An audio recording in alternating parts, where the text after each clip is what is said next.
What is that? The fucking Easter Bunny? Maybe. I don't know what's going on. How did I see Furley's head up top there. It looks I was gonna say. I don't even know how I do that. You need to turn off your background. Yeah. Okay. So there's some Detroit Tigers in the mix there. That's just my hat. It's hard to tell what's real and what's an overlay. It's all there we go. Oh, look at that. He's all gangster tonight. Yeah, he is. It's a little cold in the house. Cold? It's fucking June, man. It's a little cold in the house. Look out behind you.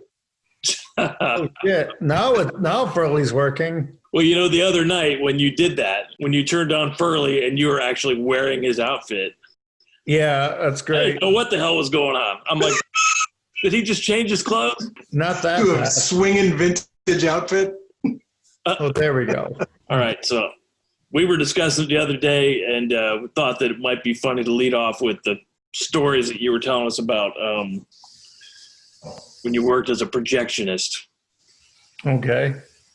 Yeah, I bet a lot of people look at you hosting the movie night and they're like, what qualifications does he have to host it? Actually does have qualifications. Yeah, actually, I started projection back when The Lion King was originally out. Yeah, 93 maybe, 92, something like that. Do either of you remember the Cool Springs Galleria 10? No. No, I didn't live here then. Yeah, it was a movie. It was a 10-plex over. It used to be right by the mall. A 10-plex on? Where was that located? Cool Springs, hence Cool Springs Galleria 10. Was it? It was on the gallery. It was in the Galleria, right at the mall. Then. It was it was in the parking lot, like right by where that Buca de Beppo is now, across the street from J.L. Sanders. Oh yeah, I didn't know there was. I know there was a movie theater off of 96 back behind the Kroger there. That's never worked there. I worked at that Cool Springs there and at the Rivergate Mall one, which might not be there either anymore. I'm sensing a pattern. Like you work there and then they go out of business. Is that what it is? Yep, I really fuck them all up. Did you ever show Sleepaway Camp? No, but I did tell you that we showed Faces of Death 4 at Cool Springs. Faces of Death 4? Didn't I tell you that? No. Yeah, we had it's weird because sometimes the couriers were just really messed up, so they left a print of Faces of Death 4 at Cool Springs, and occasionally the boss would be like, let's show that on Friday night and see if we can get some people to come out. And it was funny because as it's showing all these clips of people dying, everyone's like cracking up in the theater. But then it shows this like Vietnamese family, I believe, preparing dog for dinner to feed their family. Oh, and that's where everyone's like, oh, after all the death and carnage of human being, it's the dogs that get the sympathy. Always. I can't watch that part. I can't watch that shit that happens in Cannibal Holocaust. I have no interest in that.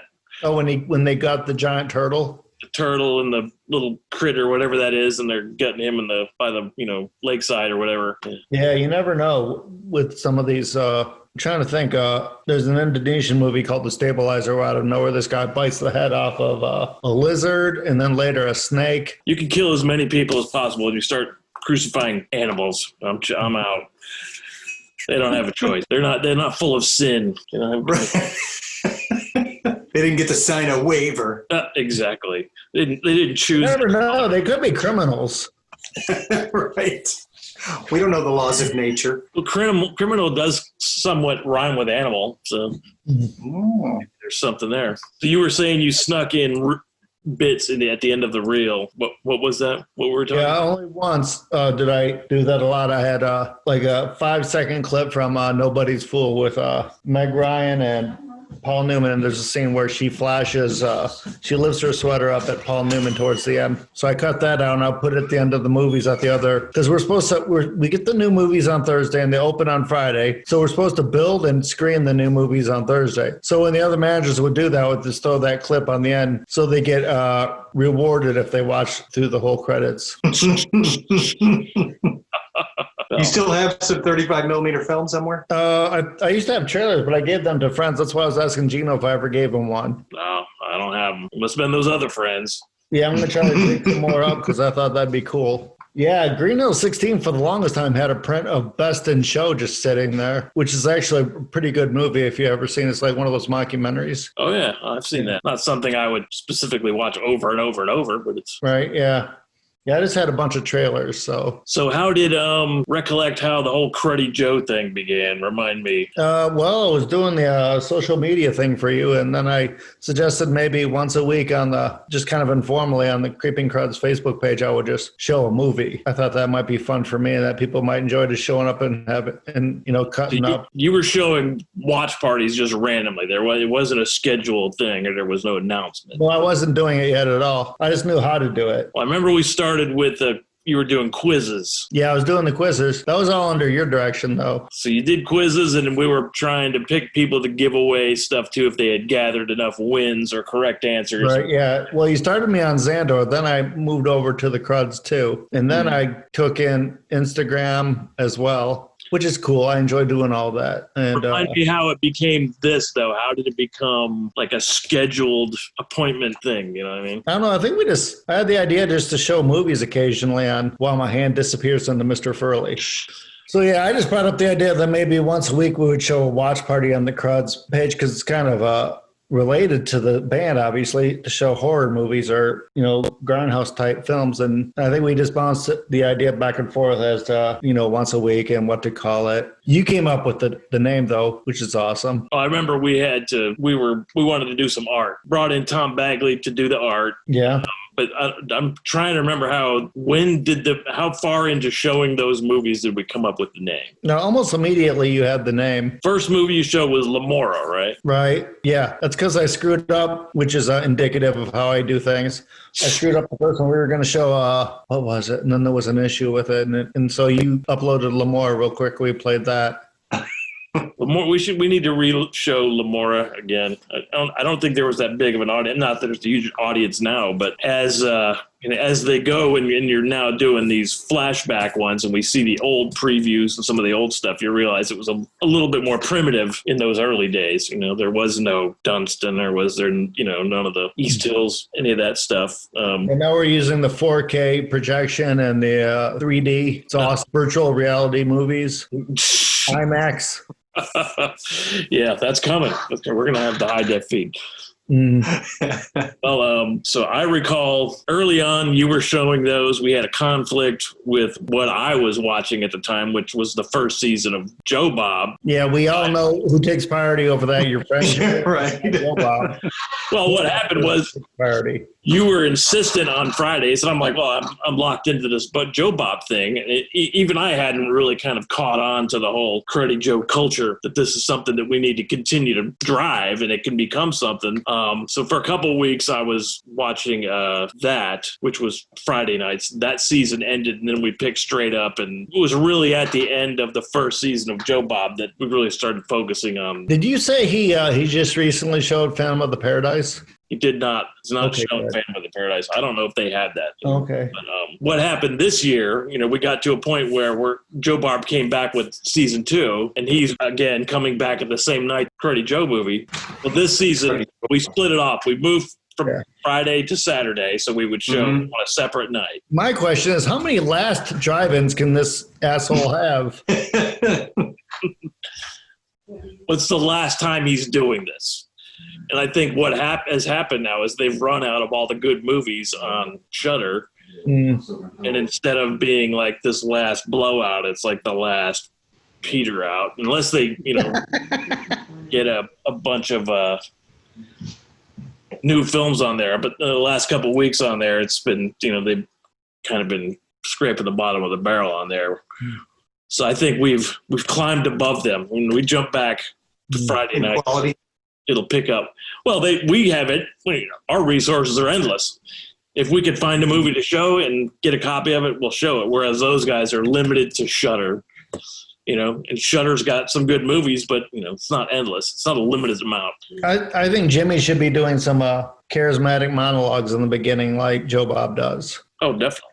I have to really convince myself that people don't appreciate bad movies as much as I do. Well, you have to walk that line a little bit where you're also showing stuff that people would tune into. You show enough bad stuff, you're going to lose all of them. You could sneak those in, But yeah, but it can be argued like, nut up a little bit. I mean, I showed Rock and Roll Nightmare for Pete's sake, and people were complaining about, really? Rock and Roll Nightmare? I mean, it's a bad film per se, but it's hilarious. It's great. well, Rock and Roll Nightmare was shown at a time when I don't think people had figured out that was the theme. You're kind of mixing in some cheeseball shit. People thought you were going to go with whatever they're seeing in the theater. And I specifically remember people that were there were Really a class to join up. no fucking Chinatown. I mean, I like Chinatown. I like Martin Scorsese, but, That doesn't belong here. yeah, that's not part of it. Martin Scorsese didn't do Chinatown. I'm just saying that kind of movie. Yeah. Serious movies. Yeah. Serious We'll do dramatic. Children of a Lesser God. All right, we already talked about the movie theater thing.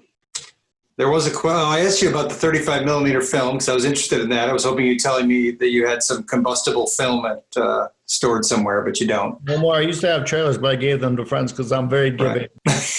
Yes, we established that too. Yeah. You find the projection thing interesting, or are you just fucking with me? No, I do. I think there's sort of a weird kind of old school approach to putting the film together. Plus, I come from a town where film is revered still. Kodak film was invented in my hometown, so it's like a big deal. Oh, wow. Yep. Oh, look at that. Yep. There it is. It's for Kill Bill. And you can see That's it awesome. says Max right on there. That's how we labeled them. Yeah. Except for when we got full prints. Then we put stupid stuff like Under the Tuscan Sun was cleverly Under My Tuscan Butt. 35 mil. I mean, I'm sorry, it's not Hammer Dracula or anything like that. Right? It is what it is. Okay. Yeah, now we just got to go on the hunt for a projector. What kind of movies would you like to see on the Freak Out, Jimmy? What? Because I know you don't attend, jerk. Yeah, we haven't reined him in yet. I think we need to start showing Star Wars knockoffs. I think we can get him. Yeah, those are always good. I tend to stay away from, I've always tended to stay away from horror movies when I was a kid. That was my problem. You got to get it when you're young. That's true. Star Crash with Hasselhoff. Oh, yeah. Oh, yeah. Yeah. You show some bad sci-fi movies, I'll probably tune in right away. We need to lure him in with Laser Blast. Yeah. That's a good one, too. That one came out. In the desert playing with his laser gun. It's hilarious. That actually, when the original first Star Wars, I don't even know what they call Star Wars now, that first installment, which is called Star Wars at the time, that came out at a theater called there was a Plaza Theater in West Palm Beach where I live. I saw it there. It was 1970-something. Oh, the Phantom Menace, the first prequel? Excuse me. Oh, no, the original. No, the original. What do they call that now? A New Hope. The New Hope, yeah. Just the fucking dumbest name. Well, the second one was Tokyo Drift, right? Yes. Yeah, that's right. So they show Star Wars. It's a big deal. I'm a young kid, and I'm like, hell yeah, I love this movie.